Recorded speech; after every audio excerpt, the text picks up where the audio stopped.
So speaking about the core, when we get to the core, you'll find that this is basically the C's of the core, right? We have critical thinking, communication, collaboration, and creativity. But let's start here with the core. Let's start with a little example. Props. All right, so what is this? Wow, your enthusiasm is overwhelming. You got it right, so I'm going to leave it at that. But saying apple would be a low-level critical thinking skill. To recite, to recall information, that's a low-level critical thinking. I don't really know that you know apple, though, because you didn't really tell me much about it. You just said the name of it, right? But if you tell me, like, oh, when I bite it, it's crunchy. You know, it's sweet, it's tasty. Oh, it grows from a tree. Actually, it comes in a lot of colors. There's green, there's yellowish, there's like some red ones, there's some better for baking. Oh, it's Halloween. You might see some caramel apples, some candy apples.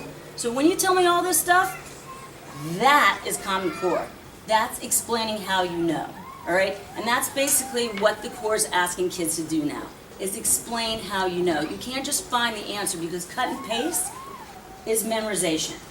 And it really doesn't tell you that your child knows this underlying concept, that they're building on skills. So now we do have to use more explanations. We do have to use more language. And so that's why I'm here, the speech language pathologist, expert in communication, to help you get to that language part. Because even now, math has language. I know. We'll talk about that a little bit as we go along. I know, math and language, it doesn't seem to go together, but it really does. Get my other apple out of the way. All right. See, if someone said it really loud, I would have given them as a treat. Maybe. See, now you'll know there's a little audience participation, get you involved. All right. So when we look at communication, you're going to notice in the core, actually now speaking and listening are graded. You know, where before it was kind of an implicit thing that was underlying. It was great if you can communicate, but now there's actually, they get graded on how well they communicate. And actually, as they progress through the classes now, there's more group discussion. There's more project-based. There's more peer teaching and peer coaching. See? See, they're already speaking up. This is great. So that helps. So the kids need to know how to monitor that, and we're finding that the kids don't know how to stay on a topic. They don't know how to have that exchange to keep that conversation going. So there's a lot to teach within a day, so I'm going to ask our role as parents is to kind of carry over and help kids learn how to create that conversation. Because conversational skills are more than just naming something or talking over a friend. You know, you have to learn how to state your opinion and then support your opinion.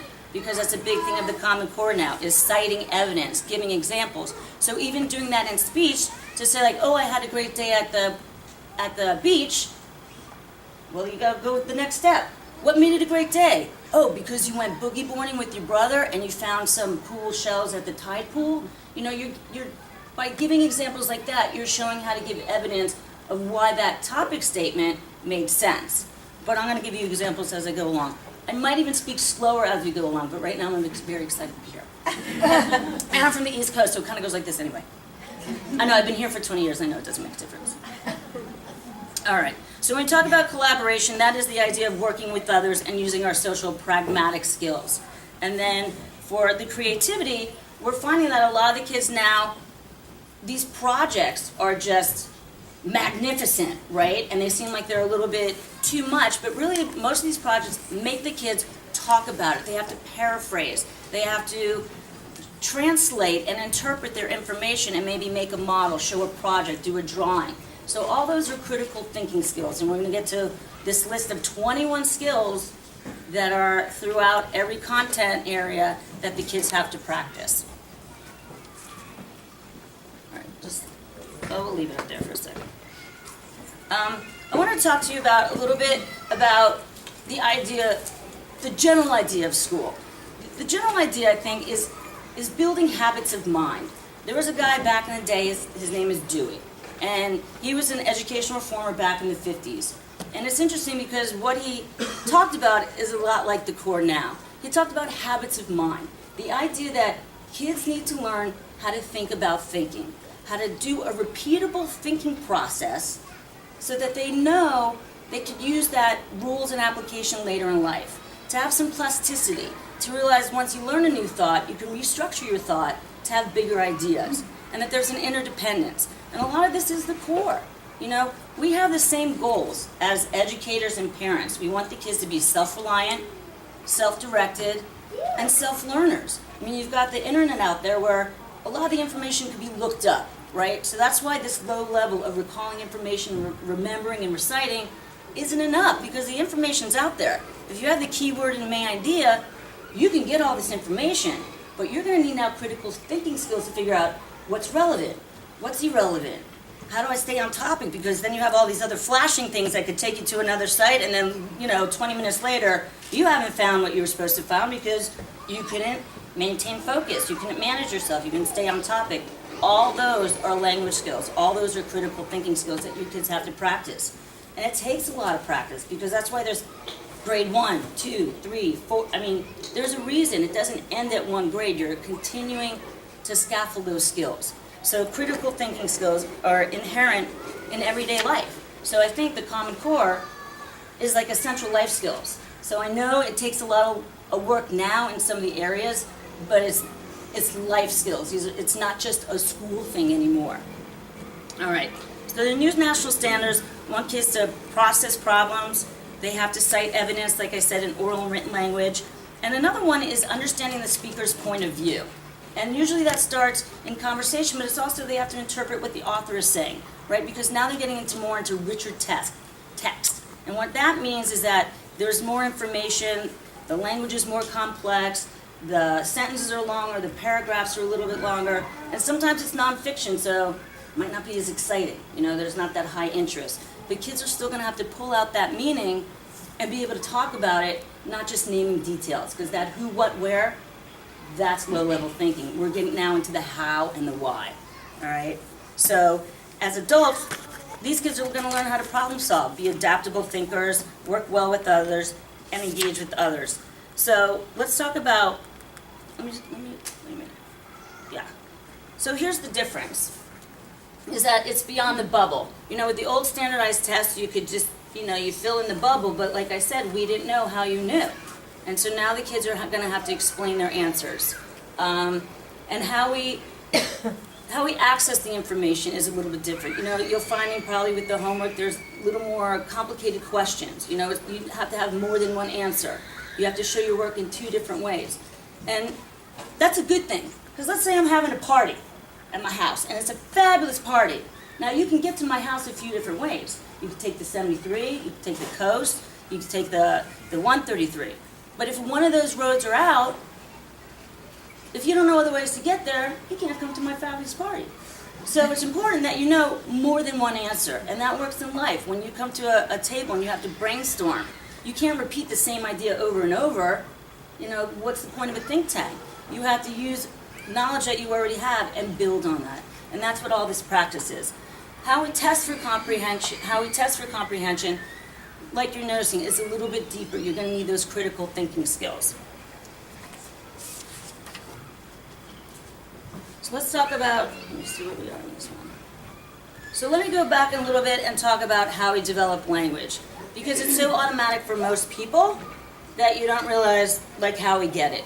And spoken language is the hierarchy for the rest of literacy, right? Because first you have spoken language, and you're learning how to talk as babies. You listen and you filter in information. And it's interesting, the brain will filter information using sensory processing. I don't know if you've heard of sensory processing, but in the basic level, it's how your brain takes in information through the 5 senses. Do you remember what the 5 senses are? Yeah. Prove it! In more than one way. We can act them all out. See, there is more than one way. You just had to think a little deeper on that one. So you have the 5 senses. So like that apple, you know, if I bit it, you'd hear the crunch. If you look at it, you'd see the different colors. If you smell it, it would smell sweet. If you touch it, it's kind of smooth. Unless it's applesauce, then it gets a little mushy. You might not want to touch it. All right, so which one did I leave out? Sight, smell, and taste. Taste. Taste is lovely, nice and sweet and delicious. All right, so the brain starts encoding all that information. And the way speech works is kind of interesting. First, depending what country you live in, your brain starts adapting to which sound is meaningful for that language. So if that sound is not in your native language, it's going to dump out, right? And then it's also the reason why you listen to a sound and you decide, is that speech or is that noise? It's like when you hear like somebody's music and you go, ugh, that was noise, or wow, that was a really great song. Because you can interpret the words or it sounds like noise. So that's how the brain interprets. And then later on, you build language. And this is what language is about. Bloom and Leahy back in 1978 developed this language model, and it was designed to explain the essential components of language. You have content, form, and use. And this relates to your core, all right? Because content is all your vocabulary.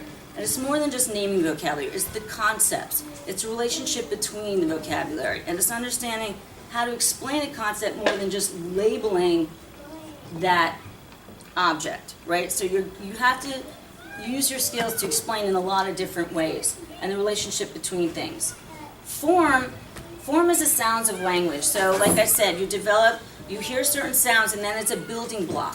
From sounds you come words, and then words actually have a little portion of them that have meaning. Like if you have an S, the S at the end of a word, that can have a lot of meaning, and if you leave it off, well, you just lost plural, like in cats, or you lost possessive, like the cat's bowl, or even if it turns to a Z and you have it as an apostrophe, he's doing something. So that S now turns to a Z because of phonetic context. It has a lot of meaning. And when you get older, you start learning about a prefix and a suffix, that wild, wilder, bewilder, bewilderment, all those things are changing meaning. And the kids have to pay attention to that. And right away in first and second grade, they start learning those things. But if they're not able to attack that word and see parts, you can see how reading is going to have a problem. And here with content, we find a lot of kids, when they don't have rich vocabulary, they go through what we call, in our profession, sometimes a third grade slump. And what happens is because the content, they're just still stuck with like just some basic words. They're not using synonyms. They're not understanding multiple meaning words. So by the time they move from second grade writing, a paragraph, to third grade, now they're in a five paragraph essay. If you don't have a lot of words to play with and imagery to start describing, then when you get to here, when you make your sentences, they're not going to be much, right? Because if you can't speak a really creative sentence, you're not going to be able to write a creative sentence. And in fact, studies show that kids in kindergarten, 70% of them who had a language delay were found to have a reading deficit in first and second grade. So there's an absolute correlation. Because then you find out, the word order is the difference between a question and a statement. You are here, flip it, are you here? Are you? Just checking. Checking. You're going too fast? Is it making sense still? Yeah. Okay, cool. So, and then here's another big part. This is that use part of language. So now you have some great words, you know how to make a sentence, but now you got to use it. And we have a lot of kids who are shy sometimes. We have a lot of kids who are thinking, but they don't express themselves. And now they're in a group situation, and they don't know how to, stay on topic. Sometimes they hear that thing that you're talking about, and maybe it's a science project about volcanoes, and all of a sudden like, oh, we went to Hawaii. Oh yeah, that car we rented in Hawaii, it broke down, we got stuck on the side of the road, and they just go, and they have no idea that they've lost it, and they don't read the faces, because even this is reading faces. And so like when you look at me with the eyebrow, I know I've got to edit, I've got to revise, I've got to change the words. That's critical thinking, right? And so this pragmatic, when these kids are now talking and even raising their hands to answer, a lot of times they're not interpreting the question right, so they're answering incorrectly because they don't get to what the skill's getting at, right? But use is really important because this is the other part that is of Common Core. Now we have to persuade people. It's funny, like when I hear the kids talking to the parents and the parents will tell me they're negotiating. I'm like, no, they're not. You're not winning anything out of this. It's not a win-win. And we actually worked on when they get something and you get something, that's negotiating. When you just want to do it your way, that's persuasion. But that's what they need to do because it's not just that narrative paper anymore. They have to write informative papers. They have to persuade you. They have to make you agree with your opinion or disagree because you gave supporting evidence. And this is all language. And so that's why I want to get to what makes language language, because this is the practice, and that's why we've got to keep practicing, especially this part. This part is hard. And the content part is what I want to talk to you later also about how to get more language experience through talking, because a lot of language and vocabulary is learned through social interaction. It's through experience. And then the lovely thing I love about Laguna is like between art masters and our community, we give our kids so many culturally rich experiences. We have a lot of plays. The school power, just the funding of all the great things that we have, the music appreciation, that gives them a lot to talk about. That gives them a lot of experience. But now we have to practice how to relate that information. All right, moving on.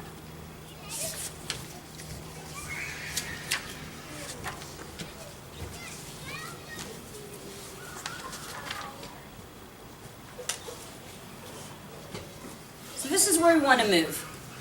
Here's our 5 characteristics of great communicators. And this is putting together the communication of that content, the form, and the use. Because this is a person, actually, if you can get these skills, you're going to do great, and you're going to master the core, and you're also going to have a great, probably, job and career, and a social life. This is how you keep friends. Do you know what I mean? Like, some people can make friends. Not everybody can keep friends. Some critical thinking and good language skills can help you out a lot. Ta-da! Everyone heard that, right? It's not just the noises in my head? Okay. Check it. All right. So these are very critical skills. Being effective, saying what you want to say. A lot of kids, they get nervous, but that's why you have to practice in these group skills. And I'm going to probably have some of these available for you later, but I like the way y'all take your pictures now. It's good use of technology. But these are really important. And I like the fact that there's more project-based. I like the fact that there's more group discussion. Because if you can't communicate your ideas, you're stuck. You could be the most talented artist in Laguna, paint the best pictures, but if you can't convince the agent to sell your work, or the gallery to persuade him to, hang and why you would make a profit for him and speak that language, you're going to have a lot of paintings in your basement. Are there basements in Laguna? Very few. Told you from the East Coast. Sticks with me a little bit. All right. All right, so let's talk about critical thinking. Let's see if I do this the right way. All right. So here's some fun stuff. Bloom's taxonomy is based on Benjamin Bloom. He was an educational psychologist, and back in the 1950s, he was the first one to edit the volume of learning goals and objectives. And so remember when we talked about recalling? Now some people, if you look on some images later on, when you Google this later, you'll see now even Google's a word. This will not be a word. So, let alone a verb. So this is the lower level of thinking. And it's not that it's a bad level of thinking, it's just we don't want to get stuck here. Do you know what I mean? You're more successful when you can get up here. Now sometimes you'll see in other pictures or depictions of this, they'll have, this might be flipped, and sometimes it's called creativity. It's okay, it's the same skills, they're very high level skills.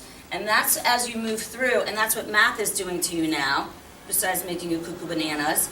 It's making you really evaluate and analyze and apply and make you think of more than one answer. They're making you draw, show your work in more than one way.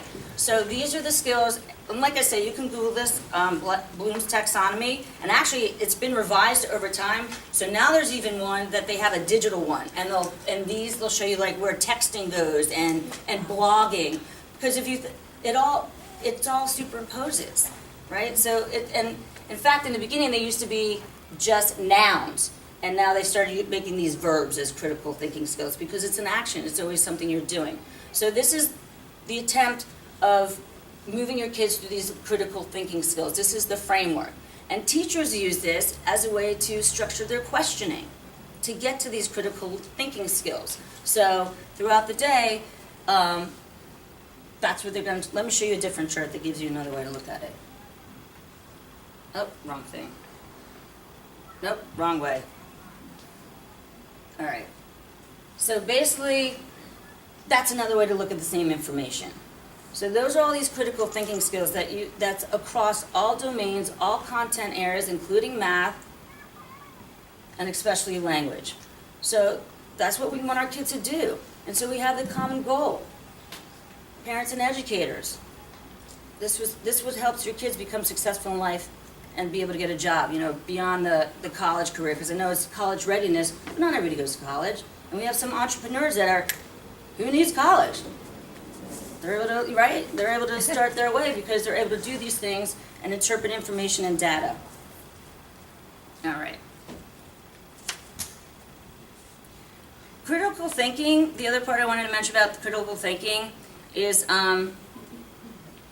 it helps kids analyze and explain, but the other part is it does restructure their thinking. It's kind of like when you found out Santa Claus. No, I was nervous. I didn't know if I should tell some people, but but that's how you restructure your thinking. When you find out some information, I won't even talk about the tooth fairy. All right. So there's levels of questioning to get to these critical thinking skills. And of course, it's what is the right question? And we're going to talk about levels of questioning. But research says that teachers ask 300 to 400 questions a day. But they need to, because you gotta activate the discussion. You have to activate the cognitive skills. You have to activate critical thinking. And then they also have to ask questions to figure if they comprehend it.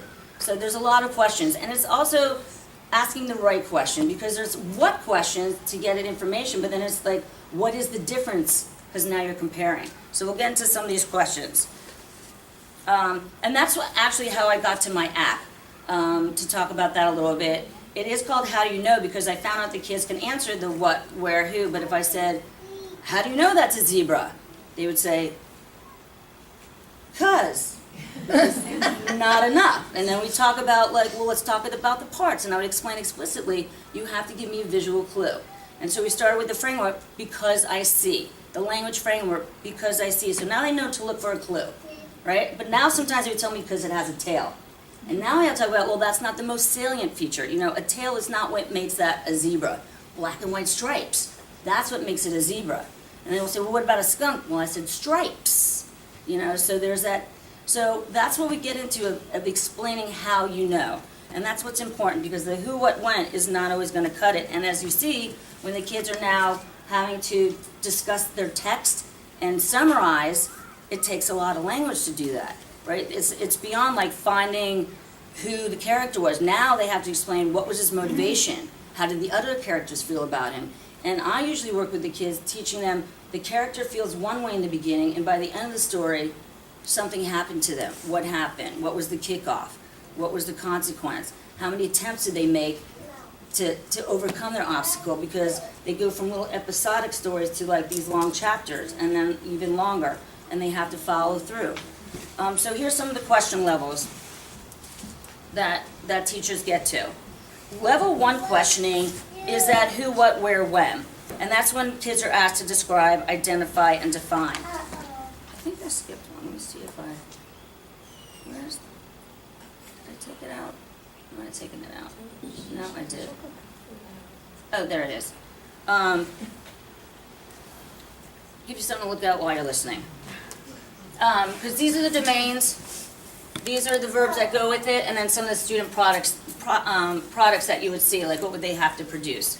And in the meantime, this is what usually the teachers are asking.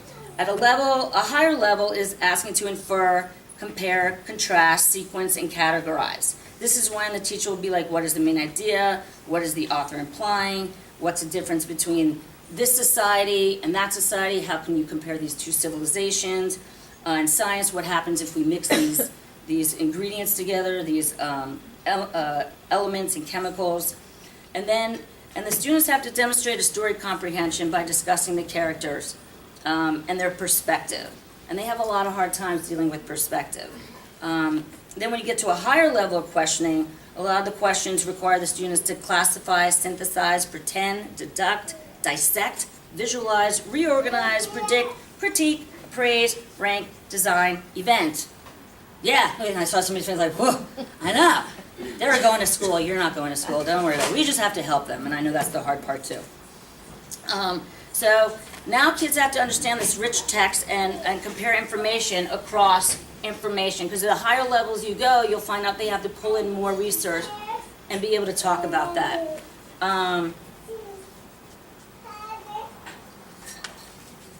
So I know this is the part that gets hard, because this is the part where the homework comes home and you feel like you're kind of in a boxing match.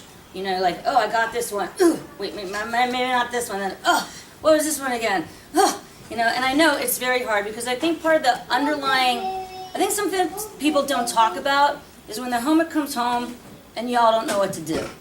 And as a parent, it's probably the worst feeling of not being able to help your kid.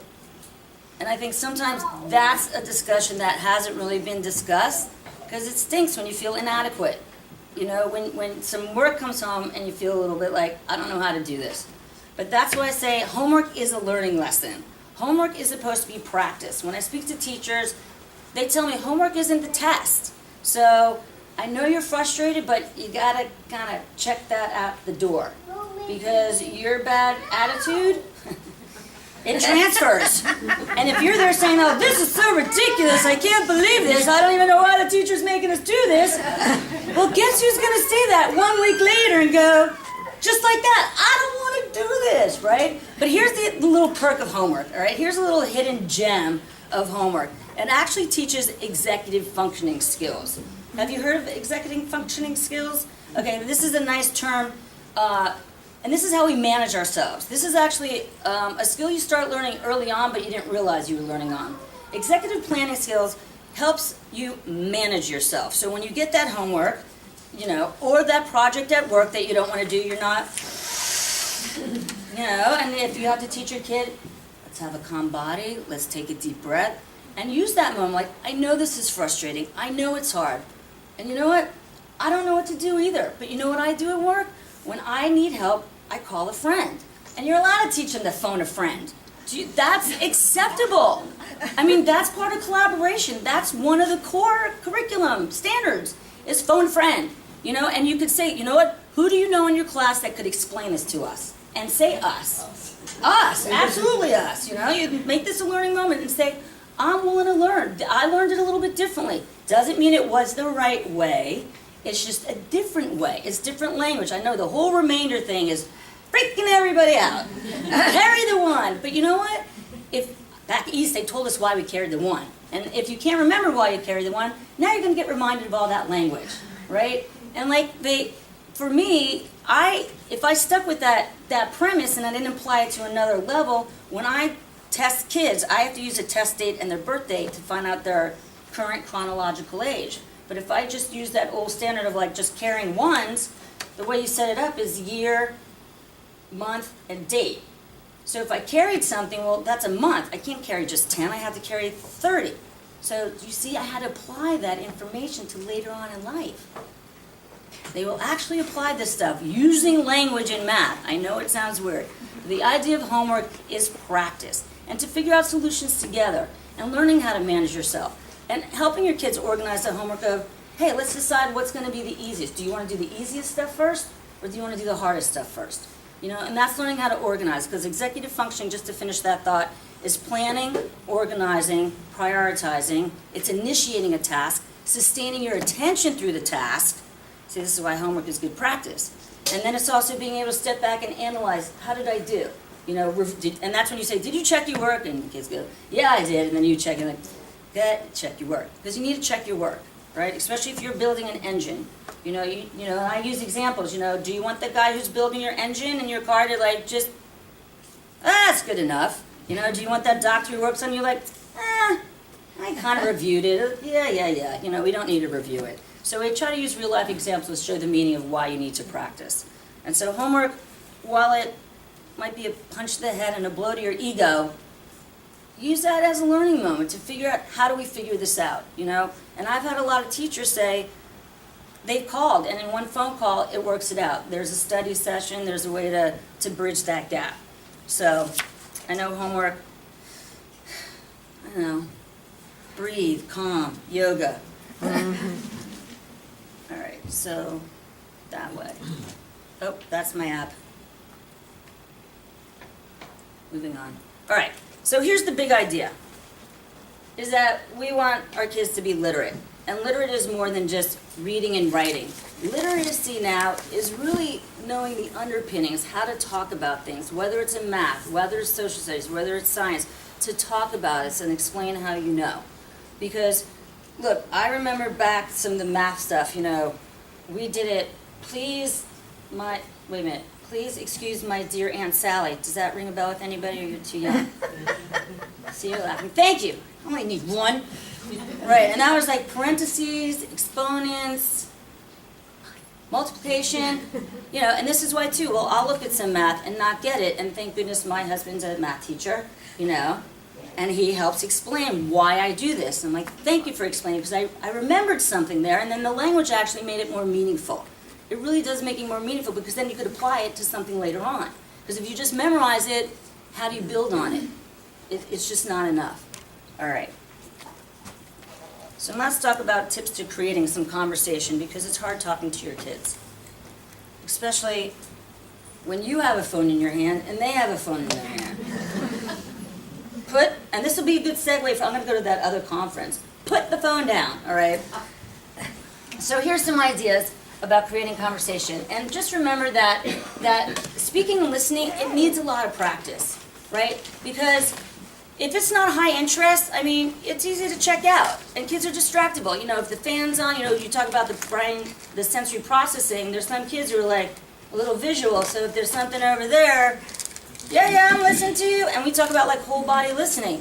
And I'll explain to them, I know you're not paying attention, but instead of just labeling, I'll label the behaviors. Oh, I need your full body. When you're looking at me, I can tell you're paying attention. When I see your ear, I don't really think that ear is really listening. I think the eyes are looking and you're not paying attention. So we talk about how to listen, like physically listen, as well as interpreting data. We talk about what different question words. You see, put the phone down. The other part is like when I talked about questioning, there's some nuances on questioning. So if you're always doing like, what'd you do today? You're going to get that, that little nothing, how was school? Great. You get the little one-word answers. So you're going to have to practice what I call expanding their answers, adding on or acknowledging and adding on. Oh, nothing happened math? What are you working on? And you could start story starters. Today in math I felt proud when I, and see if they could start filling in the blank. It was really hard when it was, and help them start filling in the blank, because that will help. But you got to create a buy-in, and I'm going to talk about how to create a buy-in by picking interesting topics. And obviously I like a lot of humor. But you got to get the emotional tie. And I like to point out too, like when you're having a problem, think it out loud. Like show them how you're solving that problem. Even if it's organizing your errands, like, okay, wow, I only have a half hour and I need to get to these 3 places. And you can involve them. Which do you think would be the fastest way to go? Which would be the less time? How would you divide the time? Oh, that sounds like math. So you could talk to them about different things, but let's talk about the topics. I don't think I put a topic page on there. You're just going to have to listen to me. Haha. All right, so some interesting topics is sports. And I find a lot of, that's what I like about girls in Laguna Beach. A lot of them are athletes. It's awesome. But right now you have the, what is it? The divisional playoffs? We're still in the divisional playoffs for almost over? Almost started. It's almost starting. All right. So baseball is a great time to do math. It's a great math. You could do with batting averages, a lot of stats, but also even just talking about getting to implications. Like who do you think is going to win? Why? Is it home field advantage, the best pitcher, the best team? They're lucky. If someone has an injury, what are the implications to the team? What's the manager going to do? What is that personal athlete going to do? So you have discussions that you start talking about different perspectives. What does it mean to other people? How does it affect beyond that player, real world? Oh, I keep looking up there thinking I made that slide, but I didn't. Another good topic is 3 wishes, because that's good for any age. If I gave you 3 wishes, what would they be and why? And it gets into some deeper conversation. I like changing the end of a fairy tale. Even, if you're going to use topics about Facebook and Instagram, that's a high interest for them. Ask them what their favorite picture is and find out the story behind the picture, right? So those are some topics. And sources for topics is Odd News, YouTube, Kids in the News, Huffington Post, Dogo News. For science, they have a site called IG Nobel, Nobel, sorry. And that's for fun scientific research. And the premise is it makes you laugh and then think second. So I kind of like that idea, and it's some fun research to look up. In regards to math, let's talk about math and bringing math home. And go. I have a problem. I have a teenager, and Well, that's it right there. what's the solution? And with the technology of the phones, it's hard for her to put the phone down. And she could be having 5 or 6 conversations at one time, and it But is goes she? throughout the day. Right. They're becoming addicted to the phone. Oh, absolutely. And that's why I say, make it a timeout. Like, if you have to create a date night to have a conversation where it's like a no phone zone, and you also have to lead by example. So if you're sitting there having conversations, and I see people like at a restaurant, because this is the other thing about what you could talk about conversation. I need eye contact. You're not really having a conversation. You're not checking to see how I feel. You don't even know that I'm like so annoyed or confused, and I have no idea what you're talking about. So you can bring up why it's important. And I think that's a premise to even say, you know what you're giving me, look, you're giving me teenage attitude right now. You're already shaking me off. They don't even talk on the phone anymore. No, I know. It's all non-verbal. And Right, it's emoji cons. It's a new language. I don't even understand half the stuff. And that's where you start. Literally, you could say, what do these mean? Because that's high interest. Have them explain your favorite video game. Don't let you know. All right, how about that? Show me a page you could show me and explain that one. But you have to engage them. And yeah, it might take a few times. I mean, to go in that, and a teenage, that's the thing, and the teenagers have to do more of these group projects. And when they're sullen and moody, and they go in and they're supposed to brainstorm in class and be like, yeah, the teachers have the same problem. It's what we call like a hidden challenge, which doesn't seem so, hidden because it's very overt. But that's why I'm saying, to practice and to say, I know you're having fun with that, but let's put the phone down. Or maybe it's when you guys are in the car, and it's carpool time, like everybody has their phone away. And maybe you just start for 5 minutes. I mean, that's how therapy starts. Sometimes you just start for 2-minute intervals, and you work your way up, right? Right? You got to start somewhere. But you have to also let the importance know, like, I want to talk to you. I'm interested in what you're doing. Even tell me about that. Tell me how Facebook works. What's Instagram? Well, the peers are on there, and it's a friend. No, I know what it is. I'm asking them to explain to you. I have Instagram. I had my assistant show me, That's because I want to be in the loop. They're on. But you know what? But they could show you how to do it. I know, but you also have to create a time where everyone's available. Do you all have dinner together? Sometimes. All right. Well, that's a time to maybe start, because I also recommend, and I've done this with other families, where everyone's just on to the next thing. Everyone's in hyper mode. They all got their own thing. So it's like they only eat together one night a week. I'm like, that's great. And remember how you used to do the old talking stick? Yeah. We do the pepper shaker. I'm like, you hold the pepper shaker and you put it in front, and because you find out everyone's interrupting, and people lost conversations and they talk over it, and it's like, and you'll have to be the moderator, have them see a debate with the political debates now, how everybody gets a turn and people are, they're excited. I have a really great book that's called My Mouth is a Volcano. And you could use it. It's great for elementary schools, and it talks about editing.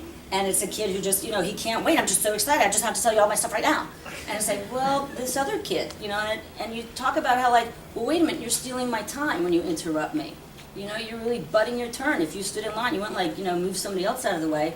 But during that dinner time is establish rules. When the pepper shaker's in front of you, you get to talk about whatever you want. And then when it's the next person, the trick is to, when I talk about acknowledge and add, that's actually a little like improv trick.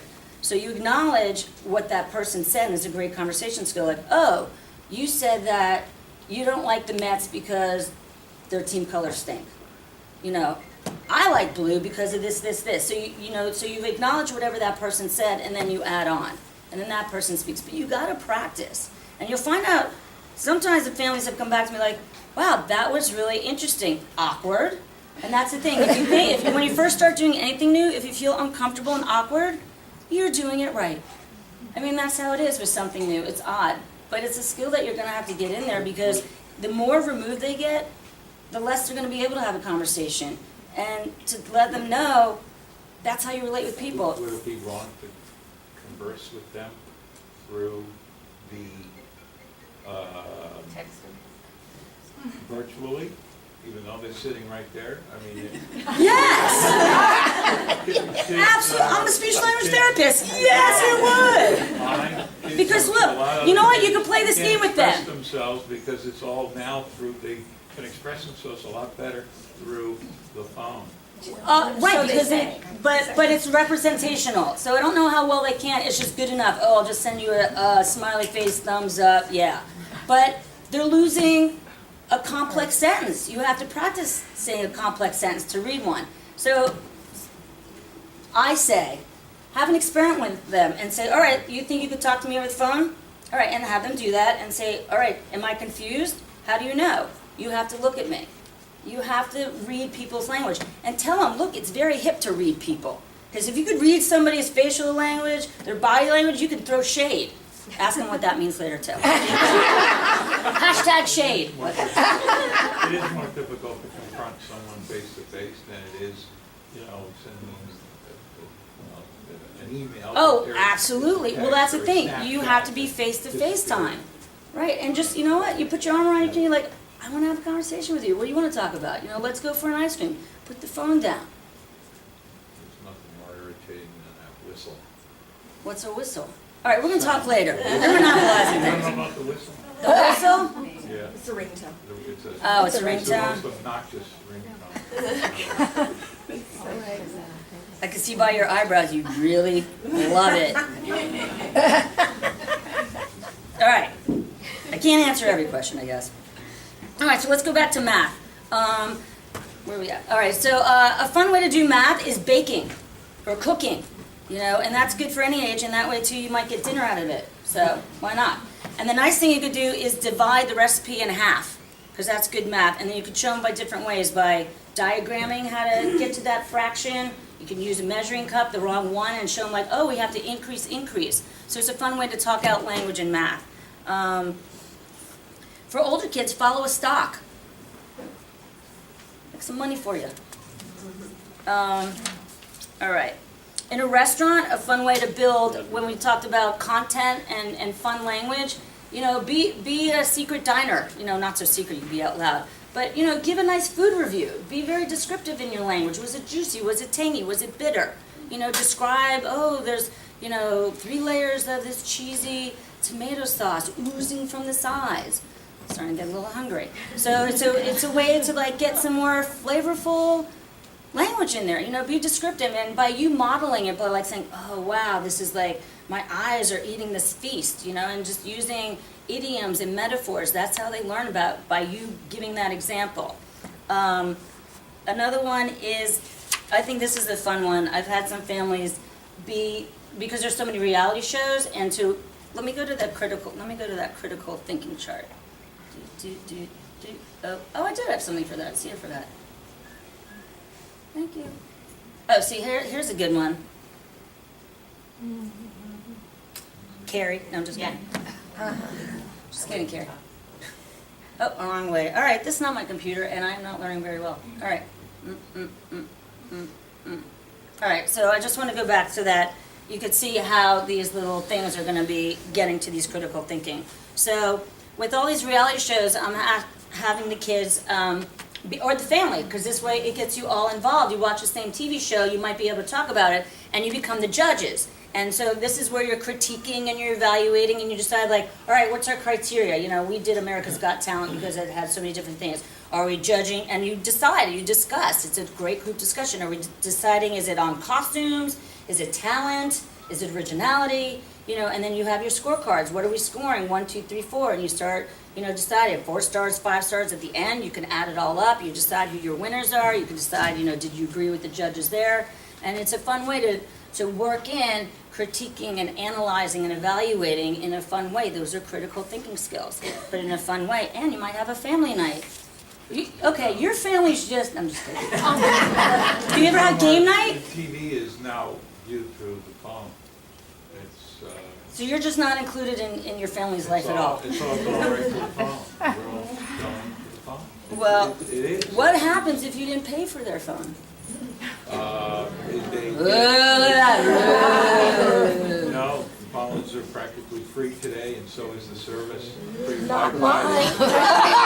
I know, like, what free phones are you talking about? We'll talk later just about that. All right. Another good one is advertisements and commercials, because and commercials are great because they're little like 30-second vignettes, and they're usually a whole story. And a lot of times there's humor embedded. There's a lot of inferential nuances. Like the one that I just saw last night is I think it's the Clorox commercial where the kid, the mom sees him mopping the bathroom floor and then realizes he's using the toilet water to mop the bathroom. And it's fun, you laughed and you're like, oh, that's funny. You know why that's funny? And when they don't, give them the answer. Explain why that's funny. Why that's a mixed message and why they need the product. And you talk about the benefits of the product. And so that commercials. And when you're driving around, look at a billboard. Is that fact or opinion? So there's a lot of ways you can bring in language and talking about it without it being like, details. What'd you do? Who you with? What did you, there's other ways to just invoke conversation and skills. The writing, I know, is a big critical piece now. You have to write. So my ideas for taking writing home is, this is actually a fun one. We've written companies that the kids like, and you do it like the topic sentence, oh, I really love your skateboard. The wheels really have great traction. My friends love the colors and design. I've learned new tricks. It's the best skateboard ever. Thank you for making this product.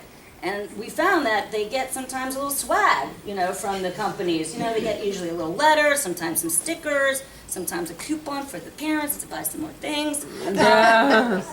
Because they want to market as well. But it's a fun way for the child to write for a purpose, or if they have a favorite author, to do the same thing, to compliment them. This is my favorite book. Why is it my favorite book? And you write it with them. Or encourage a blog. Blogging is really cool since they're on their computer anyway. They could blog to you and then you could respond. But that's another way to do writing that's real world, that is gonna translate later on, because like you say, everyone is now interfacing, and you do have to interpret different types of language, because they're starting to call the new kids now digital natives. We have babies swiping before they're even reading. True. And so you have to be able to interpret that information, but you have to interpret more than emojicons. You have to interpret a big complex sentence or somebody's graph and decide, what does that mean? What do these sections mean? So this is important things to include. Let's see, what else? Because I know we're getting close to the time. It's like a I like it.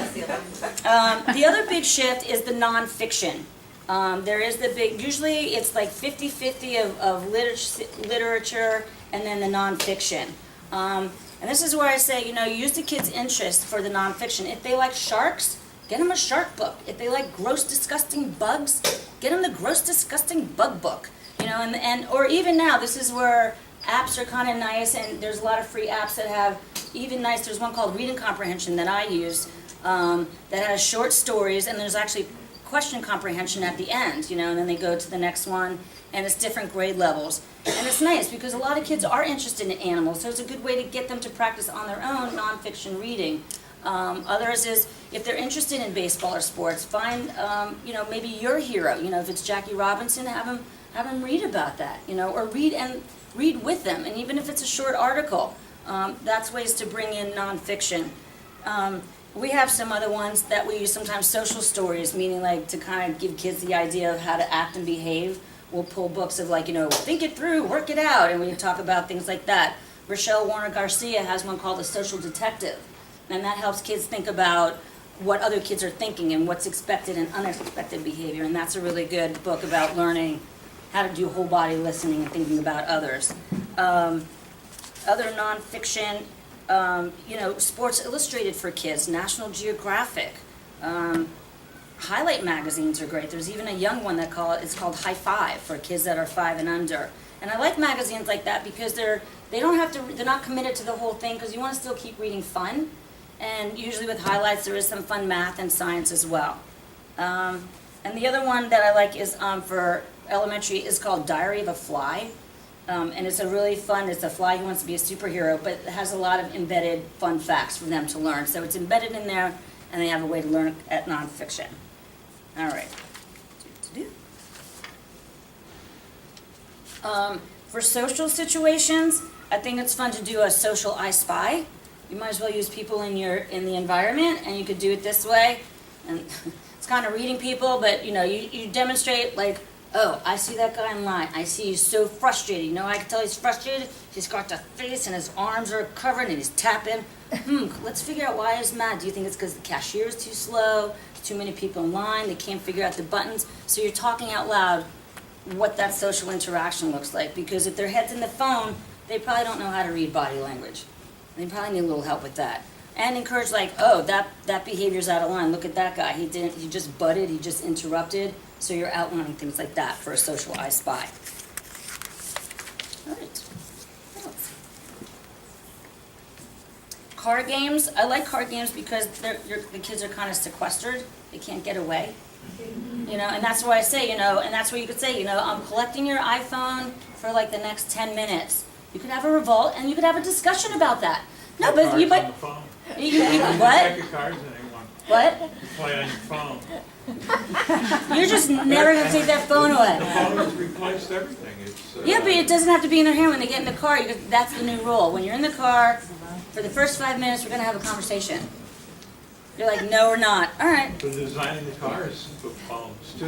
Oh my God. You're like perseverating really badly. To the phone, All right, but fun card games is playing like, alphabet games or creating a story. So, and a fun one is doing one-word stories where you start a story with one word. Like I would start a word saying once. No, that's 2 words. Dinosaur. Went. Oh, I thought No, you that's said once great. a dinosaur, but But I'm that's going to fine. stick with Once it. a Once dinos- upon a dinosaur. I like Work with it. that. Exactly, work with that. Once upon a dinosaur. Went. 2. That. Oh, someone's on the phone, they weren't paying attention. But see, so you would build a fun story and they have to pay attention. They have to pay attention to the sentence and it has to make sense. And it's usually a fun way to get, and even teenagers like this story if their parents would encourage them to play. Just playing. All right, I know that, I know we only have about an hour here, so that pretty much concludes my little discussion of the Common Core and how to get your kids to be deeper thinkers and better speakers and communicators. Very good. No questions! I'm just Can you kidding, back I'm up just one of teasing. the slides? Can you What? go back? Yeah, sure. Big picture, thanks. That's the best question. No, if you have any questions, let me, which one you like? It's really towards the beginning. Towards the It'll beginning. be online too on Coffee Break. All right, I just did it all backwards. Oh, sorry about that. Wait a minute. I could do this. I'll get it from, No, I could do it. It only takes me like 12 times to copy still. it's the third one. The Venn diagram. Golly, I cannot be a dentist. All right, Okay, now you see my skill set. Any questions? Was this whole thing implemented as an answer to all the technology and the way that brains are sort of being reduced and not used as much as they should be? I mean, Absolutely. The reason the testing changed a lot is because when you bubble in an answer, just like that apple thing, yes, you identified it, but how do I know you know the concept of what makes an apple and not a banana? right. So the idea just to cut and paste an answer it's not enough. You know, that's why kids are asked to summarize and paraphrase, because when you put it in your own words, then I really know you understand the concepts and you're building it. Because just that knowledge and recall, big deal. I mean, Right. not to say big deal. I mean, you have to know the name of it. But if you can't understand the concept, how can we have a conversation about it? I could just say, well, thank goodness that wasn't open. I could say apple. Instead of like, hey, did you go to the orchard? Did you find this out? Did you pick, you know? So that's the reason. Because compared to other kids, it doesn't seem like we were deep enough thinkers. Right. And we weren't building on skills. It was just like, get the information, flush. Get the information, flush. Versus like, no, this is continual. This is cumulative learning. So that was the emphasis, is that there needs to be more thinking But going on. So because how do you get that technology thinking? has limited that ability or limited the need for it? Is there a correlation to technology? I mean, I know there is, but is that why this was put into effect? No, I think it was, no, I think technology, I think that's a separate issue, but I think the reason it was put into effect is because they were finding, in regards to test scores and the actual knowledge that kids actually had, I mean, in a bubble test, you could be a good guesser. Right. How do I know you knew that? Got it. Okay. So, I mean, that's why it goes to a deeper level of testing, because how do I know you know that versus just naming it? Right. Because just naming it is like, you know, I know, like, what's your name? What's your name? Lisi. Lisi. Okay, so if I know your name, but I don't really know about you. Right. We would have to talk, we would have to have discussions, I would have to know, you know, your background knowledge, how we related, we'd have to have an experience, and then I would know more than just your name. And that would show me I know you. Right. So that's the difference. Did that answer that? Yes, thank you.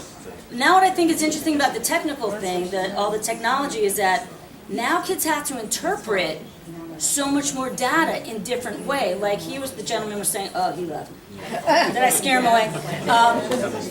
You know, but you have to be able to interpret like an emoji con. What does that mean? You have to interpret a graph. You have to interpret like a cartoon as well as a real person, as well as the language behind it. And sometimes tie it all together, because now if you look at like kids making a website, you have to interface all that language. And, you know, I'm finding out as kids get, you know, moving on the grades, they're having to develop a website. They have to make these, you know, where we were just, you know, doing a little diagram, they have to make this, you know, 3D. So that's interpreting, and that's using technology. So I think you have to actually be more literate to be able to, you know, get that information and process it and do something with it, or else you're just going to be on that computer just, Yeah. it's just visual candy, and it just, you know, you could see when it's just bouncing off their heads and they're not processing it.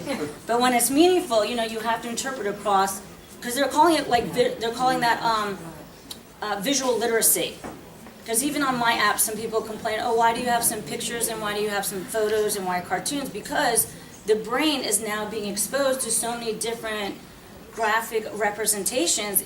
You have to know what that means. It's not always going to be a smiley face for a happy face.